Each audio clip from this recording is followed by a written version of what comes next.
So hey guys, welcome back to my channel.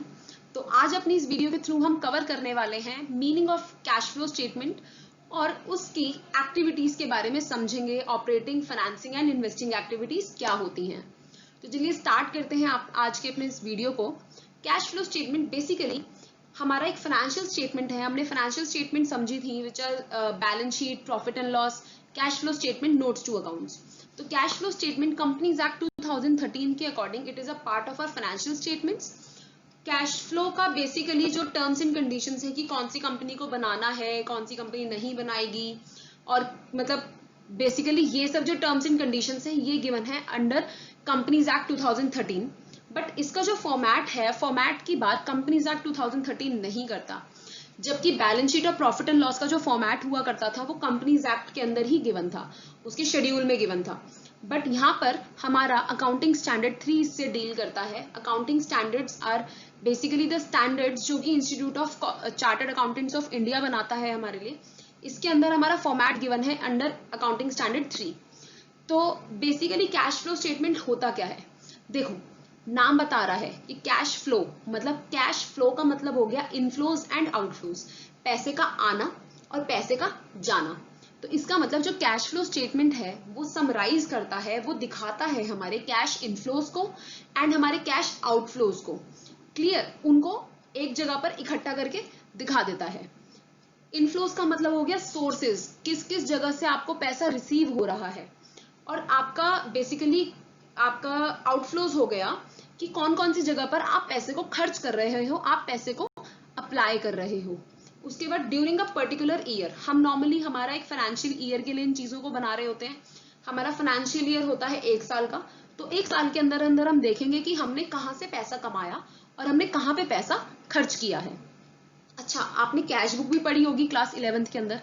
Cash book में और इसमें क्या फर्क है, कैश बुक बेसिकली आपको सिर्फ बताता है अच्छा कैश आया और कैश गया, वो भी यही चीज बता रहा है, बट वो इसको क्लासिफाई नहीं कर रहा कि आपका जो कैश आ रहा है या जा रहा है वो कौन सी एक्टिविटी के थ्रू हो रहा है। हमारा कैश फ्लो स्टेटमेंट जो है वो हमारे बिजनेस की सारी एक्टिविटीज को तीन मेजर हेड्स में डिवाइड करता है, operating activities, investing activities and financing activities. अब जो हमारी कैश बुक होती है वो उसमें नहीं बताती, बस पैसा आया तो कैश बुक में डेबिट कर देते हैं, पैसा चला गया तो कैश बुक में क्रेडिट कर देते हैं। बट कैश फ्लो स्टेटमेंट बताता है कि पैसा आया तो कौन सी एक्टिविटी से आया, ऑपरेटिंग से आया, इन्वेस्टिंग से आया, फाइनेंसिंग से आया, और पैसा गया तो कौन सी एक्टिविटी पे आपने खर्च करा। तो बेसिकली एक्टिविटी वाइज हमने अपनी क्लासिफिकेशन कर दी, it is cash flow statement. ये शो करता है हमारा 2 बैलेंस शीट डेट्स के बीच में हमारे कैश और कैश इक्विवेलेंट्स में क्या चेंजेस आए। कैश तो कैश है ही, जो आपका कैश इन हैंड है। कैश इक्विवेलेंट्स क्या होंगे, कैश इक्विवेलेंट्स बेसिकली वो चीजें हैं जो आपके कैश के बराबर हैं। कैश के बराबर होने का मतलब हो गया वो चीजें जिनको आप रेडिली कैश में कन्वर्ट कर सकते हो, लाइक योर बैंक बैलेंस। आपके पास हाथ में वो पैसा नहीं है, बट जब चाहे आप जाके बैंक से उसको निकाल सकते हो। सेम वेज चेक्स हो गए आपके पास, चेक आपका मनी फॉर्म में नहीं है, बट जाके बैंक में डिपॉजिट करोगे, निकाल लोगे पैसा बैंक से अपने, आपके हाथ में कैश आ जाएगा। तो कैश इक्विवेलेंट्स, इक्विवेलेंट का मतलब हो गया which are not really cash, hard cash नहीं है, बट कैश की ही तरह हम जल्दी से उनको कन्वर्ट कर सकते हैं अपना कैश इन हैंड में। इसके अंदर कैश इक्विवेलेंट्स के अंदर क्या क्या चीजें आती हैं, इसके अंदर चेक्स आ जाते हैं, हमारे ड्राफ्ट जो हमारे पास होते हैं, डिमांड ड्राफ्ट इन हैंड, वो भी हमारे होते हैं कैश इक्विवेलेंट्स। उसके बाद हमारी current investment, short term investments या मार्केटेबल सिक्योरिटीज बोल लीजिए। बेसिकली ऐसी आपने जगह इन्वेस्टमेंट कर रखी है जहां से आप फटाफट से उस इन्वेस्टमेंट को बेच के पैसा निकाल लेते हो। अब करंट इन्वेस्टमेंट और शॉर्ट टर्म इन्वेस्टमेंट या मार्केटेबल सिक्योरिटीज में फर्क क्या है। करंट इन्वेस्टमेंट वो इन्वेस्टमेंट्स हैं जिसको आप विद इन अ ईयर आप कन्वर्ट कर रहे हो, मतलब 1 साल में मान लो आपने किसी कंपनी के शेयर्स खरीद रखे हैं, तो इट्स योर इन्वेस्टमेंट, आपने कहीं पे पैसा लगा रखा है जहां से आपको कुछ ना कुछ इन रिटर्न इनकम हो रही है, इट इज योर इन्वेस्टमेंट। हम इन्वेस्टमेंट करते ही इसी पर्पज से है ताकि हमको इन रिटर्न कुछ इनकम मिले, क्लियर। तो आप क्या करोगे, जल्दी से उस कंपनी के शेयर्स को बेचोगे और वहां से अपना पैसा विड्रॉ कर लोगे, आगे आपके पास पैसा। मार्केटेबल सिक्योरिटीज हो गई बेसिकली वो सिक्योरिटीज जो बहुत जल्दी कन्वर्ट हो जाती हैं, 1 साल से भी पहले वो कन्वर्ट हो जाएंगी। तो बेसिकली आपकी ये सारी चीजें इन्वेस्टमेंट्स ही हैं। Current investment with in a 1 year आप कर रहे हो, मार्केटेबल सिक्योरिटीज जो बहुत ज्यादा हाईली लिक्विड है, मतलब बहुत जल्दी आप उनको कैश में कन्वर्ट कर सकते हो। क्लियर? तो these are cash equivalents are basically very highly liquid investments, आपकी लिक्विड इन्वेस्टमेंट्स हैं जो कि आपकी रेडली कैश में कन्वर्ट हो जाती हैं। क्लियर? उसके बाद कैश फ्लो, जैसे मैंने आपको बताया, कैश फ्लो स्टेटमेंट आपकी सारी कैश फ्लोज को, बिजनेस के सारे इनफ्लोज आउटफ्लोज को 3 मेजर एक्टिविटीज में मतलब क्लब कर देता है, operating, financing and investing activities. Clear? हम कैश फ्लो स्टेटमेंट क्यों बना रहे हैं? हम कैश फ्लो स्टेटमेंट इसलिए बना रहे हैं ताकि कंपनी को बेसिकली पता लग जाए कि कहाँ से उसको कौन सी एक्टिविटी उसकी सबसे ज्यादा उसको पैसा दे रही है, कौन सी एक्टिविटी से उसको कम पैसा मिल रहा है, या फिर आपकी कौन सी एक्टिविटी पे ज्यादा खर्चा हो रहा है। मान लो आप चाहते हो कि मेरी इन्वेस्टिंग एक्टिविटी पे इतना पैसा खर्च ना हो, ऑपरेटिंग पे ज्यादा हो, तो वहां से आपको पता लग जाएगा, आप हर एक एक्टिविटी का कैश मैनेज कर सकते हो। आपको ये पता लग जाएगा कि किस एक्टिविटी आपको कितना खर्च करने की जरूरत है, किस एक्टिविटी पे आप खर्चा कम कर सकते हो। तो ये सब चीजें बेसिकली आपका कैश मैनेजमेंट अच्छा हो जाएगा। उसके बाद कंपनी को ये पता लग जाएगा कि कंपनी के पास बेसिकली कंपनी कितनी एबल है अपने डेट्स को पे करने के लिए, ठीक है, एंड इट्स ऑपरेटिंग एक्सपेंसेस को फंड करने के लिए, उसके लिए पैसा लाने के लिए कंपनी कहाँ से, मतलब कितना बेटर इन चीजों को कर सकती है। तो this is all about a cash flow statement. ये बेसिकली मीनिंग था कैश फ्लो स्टेटमेंट का। आगे बढ़ते हैं। Okay, cash flow state basically ये है कि कौन सी कंपनीज को हमारा कैश फ्लो स्टेटमेंट बनाना जरूरी नहीं है। देखो, पहले क्या हुआ करता था, कंपनीज एक्ट 1956 हुआ करता था, उसमें कुछ और लिमिट्स थी। बट अब कंपनीज एक्ट 2013 ने क्या करा, कंपनीज एक्ट 2013 के अकॉर्डिंग हमने बोला कि हमने क्या करा है, गवर्नमेंट ने क्या करा है, उन्होंने ये नहीं बताया कि किस कंपनी को बनाना है, उन्होंने ये बताया कि कौन सी कंपनी नहीं बनाएगी। तो जो कंपनी को नहीं बनाना, उसके अलावा सारी कंपनीज को बनाना होगा। तो वो देख लेते हैं कि कौन सी कंपनी एग्जेम्प्ट है, इसका मतलब किस कंपनी को नहीं बनाना है। First is 1% company. 1% कंपनी होता है ऐसी कंपनी जिसका एक सिंगल मेंबर है। हमारे यहाँ पे पहले जैसे private companies and public companies को अगर आपको बनाना होता था, आपको इनकॉर्पोरेट करानी होती थी, तो प्राइवेट कंपनीज के लिए एटलीस्ट 2 मेंबर्स की जरूरत होती थी और पब्लिक कंपनी के लिए एटलीस्ट 7 की जरूरत। बट कंपनीज एक्ट 2013 में ये न्यू कॉन्सेप्ट इंट्रोड्यूस किया गया विच इज 1% कंपनी, जिसके अंदर आप एक सिंगल पर्सन भी अपनी कंपनी खोल सकता है। तो वो कंपनी नहीं बनाएगी। डॉर्मेंट कंपनी होती है बेसिकली अ स्लीपिंग कंपनी। वो कंपनी जो पिछले 2 सालों से लेके अभी तक कोई बिजनेस एक्टिविटी नहीं कर रही है, कोई ट्रांजेक्शन नहीं कर रही है, बेसिकली वो कंपनी सोई पड़ी है, डॉर्मेंट है, इन अ स्लीपिंग पोजीशन, वो भी नहीं बनाएगी। उसके बाद स्मॉल कंपनी होती है वो कंपनी जिसका पेड अप कैपिटल 50 लाख से ज्यादा नहीं है, मतलब 50 लाख से कम उसका पेड अप कैपिटल है, और उसकी टर्नओवर जो है उसके पिछले साल के प्रॉफिट एंड लॉस स्टेटमेंट के अकॉर्डिंग 2 करोड़ रुपए से कम है। तो ये 3 तरह की कंपनी है जिनको नहीं बनाना। इसका मतलब बाकी सारी कंपनीज कैश फ्लो स्टेटमेंट बनाएंगी जो इन तीनों में फॉल नहीं होती।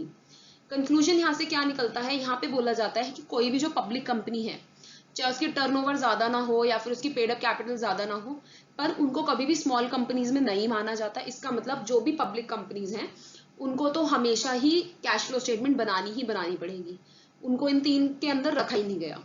तो दिस इज अबाउट कि कौन सी कंपनीज को कैश फ्लो स्टेटमेंट नहीं बनाना है। आगे बढ़ते हैं।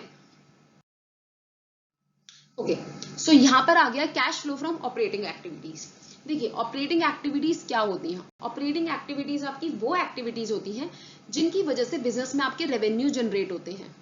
All those activities that causes generation of revenue generating activities. Clear? उसके बाद इट इंक्लूड्स एक्टिविटीज लाइक, इसके अंदर कौन कौन सी एक्टिविटीज आ जाएंगी, जैसे sale of goods and services. आप गुड्स और सर्विसेज को बेच रहे हो, आपने उधार पे बेचा तो डेटर आपको पैसा देगा। तो बेसिकली ये एक्टिविटीज किस लिए हो रही हैं? आपको पैसा जनरेट करने के लिए हो रही हैं। कैश पेड टू क्रेडिटर्स, ठीक है, गुड्स बेचोगे तो खरीदने के लिए भी तो कहीं से गुड्स को लेकर आओगे, तो cash paid to creditors, cash paid for purchase of goods and services. आप अपने जो कंपनी में एम्प्लॉइज काम कर रहे हैं उनको वेजेस, सैलरीज या फिर अदर पेमेंट्स कर रहे हो। उसके बाद आपके जो इनकम टैक्स पेमेंट्स हैं या रिफंड्स हैं वो सारी आपकी आ जाती हैं ऑपरेटिंग एक्टिविटीज के अंदर, basically due to your normal course of business activity जो आपके खर्चे हो रहे हैं। अच्छा, अब इसमें मैंने क्या करा है, वही जो ऊपर सारी चीजें लिखी हैं इनको बता दिया कि ऑपरेटिंग एक्टिविटी के कैश इनफ्लोज क्या होंगे और कैश आउटफ्लो क्या होंगे। इसका मतलब अगर ऑपरेटिंग एक्टिविटीज आप कर रहे हो तो पैसा किन सोर्सेज से आएगा और पैसा कहाँ पे आपका यूज हो सकता है। तो कैश इनफ्लोज में वो बोलते हैं आपने जैसे कैश सेल करी, कैश रिसीव करा फ्रॉम डेटर्स, आपने कोई भी कमीशन, रॉयल्टीज और फीस रिसीव करी। कमीशन होता है बेसिकली जब आप कोई सर्विसेज दे रहे हो, रॉयल्टीज होती है लाइक आपने कोई पेटेंट्स करा लिया, कोई कॉपीराइट ले लिया, उसके अगेंस्ट आप मतलब उसको बेसिकली उसके अगेंस्ट आपको रॉयल्टीज मिलती हैं, आपकी इनकम होती है, तो वो सब चीजें आप रिसीव कर रहे हो। उसके बाद इनकम टैक्स का आपको रिफंड आया, तो these all are cash inflows from operating activities. Outflows होते हैं जैसे आपने कैश परचेजेस करी, cash paid to creditors, payment of wages, salaries, selling expenses आपके हो गए, ऑफिस एक्सपेंसेस हो गए, पेमेंट ऑफ इनकम टैक्स। तो देखा जाए तो सारी चीजें आपके बिजनेस ऑपरेशन से रिलेटेड है, आपके नॉर्मल कोर्स ऑफ एक्टिविटी से रिलेटेड है। तो दीज आर ऑपरेटिंग एक्टिविटीज जो आपके नॉर्मल कोर्स ऑफ बिजनेस की वजह से हो रही हैं, आपके बिजनेस करने की वजह से जो खर्चे हो रहे हैं। क्लियर? आगे बढ़ते हैं। Cash flow from investing activities. Investing का मतलब क्या हो गया? बेसिकली आप कहीं पे पैसा लगा रहे हो।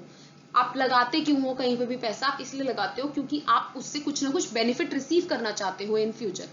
क्लियर? तो एक्टिविटीज, इन्वेस्टिंग एक्टिविटीज कौन सी एक्टिविटीज हो गई? वो एक्टिविटीज जहां पे आपने पैसे को लगाया किस पर्पज से, ताकि आपको फ्यूचर में कोई पैसा उससे रिसीव हो या फिर कोई बेनिफिट उससे रिसीव हो। तो these all are investment activities. Investment अगर लॉन्ग टर्म की है, जो यहाँ पे हम पढ़ने वाले हैं इन्वेस्टिंग एक्टिविटीज के अंदर, वो बेसिकली हमारी लॉन्ग टर्म बेसिस के लिए होने वाली है। तो investing activities relate to purchase और सेल ऑफ, या तो आप खरीद रहे हो या बेच रहे हो, लॉन्ग टर्म असेट्स को खरीद रहे हो, लाइक आपके फिक्स्ड असेट्स हो गए। क्लियर? इंक्लूडिंग टैंजिबल और इंटैंजिबल, चाहे वो टैंजिबल हो चाहे वो इंटैंजिबल हो। उसके बाद investment in shares, debentures and other securities. आप क्या कर रहे हो? आप लॉन्ग टर्म इन्वेस्टमेंट कर रहे हो, जैसे आपने किसी कंपनी के शेयर्स खरीद लिए, डिबेंचर्स खरीद लिए, या फिर कोई भी अदर सिक्योरिटीज, आपकी जो अदर इंस्ट्रूमेंट्स होते हैं आपने वो परचेज कर लिया। तो बेसिकली आपके फिक्स्ड असेट्स आ गए और इन्वेस्टमेंट आ गए, उनकी सेल और परचेज क्या हो गई? आपकी इन्वेस्टिंग एक्टिविटी। अब इन्वेस्टिंग एक्टिविटी से कैश इनफ्लोज क्या हो गए आपके? आपने कोई फिक्स्ड असेट बेच दिया, कोई इन्वेस्टमेंट बेच दी, तो उससे जो आपको पैसा रिसीव हुआ। उसके बाद अब मान लो आपने किसी कंपनी के शेयर्स खरीदे हुए थे, तो आपने कहीं पे इन्वेस्टमेंट करी थी, मान लो एबीसी कंपनी लिमिटेड के आपने शेयर्स खरीदे हुए थे, तो अब उन शेयर्स के ऊपर आपने खरीदे हैं तो आपको डिविडेंड मिलेगा उन शेयर्स के ऊपर। इसका मतलब आपकी इन्वेस्टमेंट से होने वाली जो इनकम्स हुई वो भी आपकी आ गई cash flow from investing activities, because you have invested in ABC limited. तो आपने जब एबीसी लिमिटेड में इन्वेस्ट करा, उस एबीसी लिमिटेड ने जो आपको फायदा दिया, आपको जो डिविडेंड दिया in return of your investment, वो भी आपकी इन्वेस्टिंग एक्टिविटी से कैश इनफ्लो हो गया। उसके बाद कैश आउटफ्लोज क्या हो गए हमारे? आपने कोई फिक्स्ड असेट परचेज करा, कोई इन्वेस्टमेंट परचेज करी, कोई भी नॉन करेंट इन्वेस्टमेंट, जैसे आपने XYZ लिमिटेड के शेयर्स परचेज कर लिए, तो this is purchase of investments आपने करा। तो ये हो गए हमारे cash inflows from investing activities and cash outflows. आगे बढ़ते हैं। Next is your financing activities. कि आपकी फाइनेंसिंग एक्टिविटीज क्या होती हैं? फाइनेंसिंग एक्टिविटीज हमेशा याद रखना, जो आपका कैपिटल या डेट, जो आपका स्ट्रक्चर है, उसमें जो चीज चेंजेस लाएंगी वो होती हैं आपकी financing activities. The activities resulting in changes in capital और बोरोइंग्स। बोरोइंग्स मतलब हो गया आपका डेट स्ट्रक्चर जो है कंपनी का, इधर लॉन्ग टर्म और शॉर्ट टर्म, चाहे वो लॉन्ग टर्म हो चाहे वो शॉर्ट टर्म बोरोइंग्स हो। जो भी चीजें आपकी इन चीजों में चेंजेस लाएंगी, इन दो चीजों में, दिस इज फाइनेंसिंग एक्टिविटी। अब फाइनेंसिंग एक्टिविटी के इनफ्लो से समझते हैं कि वो क्या होता है। जैसे आपने शेयर्स, डिबेंचर्स या फिर और कोई मतलब आपने कोई लोन दिया, long term loans in short term borrowings आपने दिया, बेसिकली आपने किसी से लिया है, आपने शेयर्स इशू करे तो पैसा आपके पास आया, डिबेंचर्स इशू करे तो पैसा आपके पास आया। अच्छा, ये सब चीजें कैश में होनी चाहिए। देखो, कैश फ्लो का मतलब ये है कि हम पैसे से रिलेटेड चीजें देख रहे हैं। जो चीज पैसे से रिलेट नहीं करेगी वो कैश फ्लो के अंदर आएगी ही नहीं। तो ये जो भी हम चीजें पढ़ रहे हैं, they all should be in cash, cash form में होना चाहिए। उसके बाद long term, short term borrowings आपने ली है, जैसे मान लो आपने बैंक से लोन ले लिया, या फिर मान लो आपने बैंक ओवरड्राफ्ट कर लिया, तो this is your short term borrowing. जैसे नेक्स्ट उसमें ये लिखा हुआ है increase in bank overdraft, cash credit.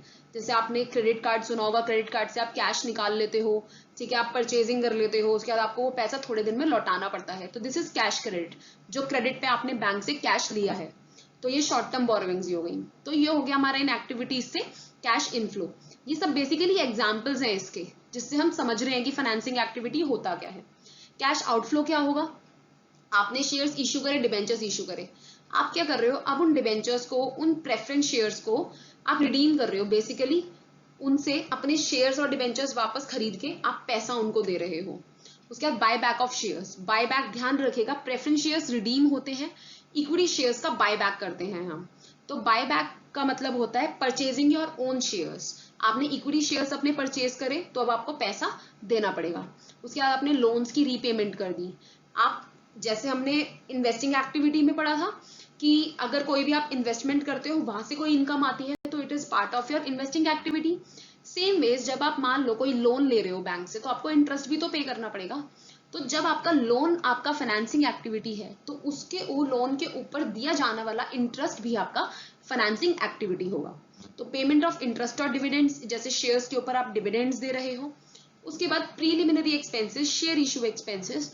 Preliminary expenses वैसे तो हमारे होते हैं बेसिकली जब हम कंपनी स्टार्ट करते हैं उससे होने वाले हमारे जो उससे पहले स्टार्ट होने से पहले वाले जो हमारे खर्चे होते हैं, दीज आर प्रीलिमिनरी एक्सपेंसेस। तो ये हमारे बेसिकली हम कंपनी स्टार्ट करते हैं, हम कैपिटल रेज करते हैं, हम ऑफिस खड़ा कर रहे हैं, तो ये हमारे फाइनेंसिंग एक्टिविटीज से ही रिलेट करते हैं। शेयर इशू एक्सपेंसेस, शेयर्स को इशू करने के लिए जो आपने खर्चे करे, लाइक आपने ब्रोकरेज पे करी, ठीक है, आपने रजिस्टर कराया अपने शेयर्स को, तो these all are share issue expenses. तो जब शेयर्स हमारा फाइनेंसिंग एक्टिविटी था तो उससे रिलेटेड खर्चे भी हमारे किस में आ गए, फाइनेंसिंग एक्टिविटी में आ गए। Next is your decrease in bank overdraft. Increase आया था तो इनफ्लो था, क्योंकि आपके पास पैसा आ रहा है ना भाई, बिजनेस के अंदर आ रहा है, जब लोन्स ले रहे हो बैंक ओवरड्राफ्ट इंक्रीज हो रहा है। अब जब उसको डिक्रीज हो रहा है इसका मतलब आपने बैंक ओवरड्राफ्ट को कम कर दिया, इसका मतलब पैसा गया होगा। तो this is decrease in bank overdraft is your cash outflow from financing activity. तो ये थी हमारी सारी activities, operating, investing and financing. I hope आपको समझ आई होंगी, क्लियर हुई होंगी, कैश फ्लो स्टेटमेंट का बेसिक मीनिंग समझ आया होगा। आगे पढ़ेंगे हम बेसिकली इसका फॉर्मेट क्या होता है, कैश फ्लो स्टेटमेंट कैसे बनती है। तो आज के लिए इतना ही था। तो गाइज आज के लिए हम यहीं पे रोकते हैं अपनी इस क्लास को। It is all about introduction to the cash flow statement. हमने कैश फ्लो का मीनिंग समझ लिया, उसकी एक्टिविटीज को समझ लिया। अगली वीडियोस में, आने वाली वीडियोस में थोड़ा फॉर्मेट को डिस्कस करेंगे अच्छे से। इनडायरेक्ट मेथड जो हम सुनते हैं, इनडायरेक्ट मेथड को अच्छे से समझेंगे कि क्या होता है। तो आज के लिए इतना ही था। So do well, all the very best and bye bye.